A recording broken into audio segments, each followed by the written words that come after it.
My name is David Lister. I'm the Rabbi of Edgware United Synagogue. The question I've been asked is, why are Jews allowed to do piercing on their bodies but not tattooing?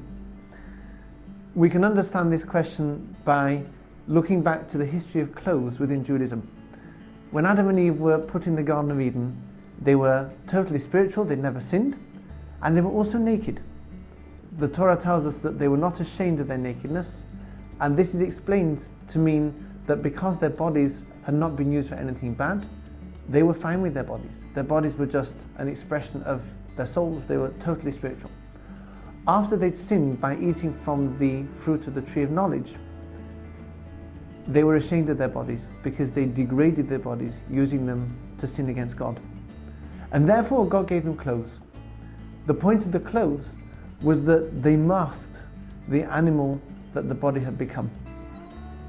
They covered it up and helped Adam and Eve to regain their humanity and their spiritual self-esteem.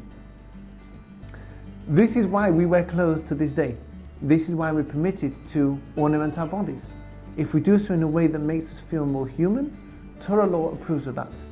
Therefore, women can wear makeup, people can pierce their ears, and if somebody wants to pierce another part of their body, maybe they can do that too, if it makes them feel more spiritual and doesn't make them feel like an animal. Tattooing, however, is unequivocally forbidden in Jewish law. In the book of Leviticus, Vayikra, chapter 19, verse 28, the Torah says we may not tattoo ourselves.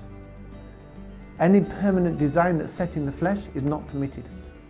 And the rabbis explain that when we actually embed a design in the body, we're using the body as an art form in itself. And this is not permitted, because the Torah is making the point that our bodies don't belong to us. They're given to us by God to serve Him and to develop a love relationship with Him. As much as we don't march into somebody's home and graffiti their walls, we also don't graffiti our bodies because they're not ours. So there's a subtle distinction here between adorning the body and using it as an artwork in its own right. Adorning the body is permitted because it makes us feel more human. Etching something into the body is forbidden because it's stolen property. It's not ours to do that with. Bearing this in mind, we can become more spiritual and lead better lives.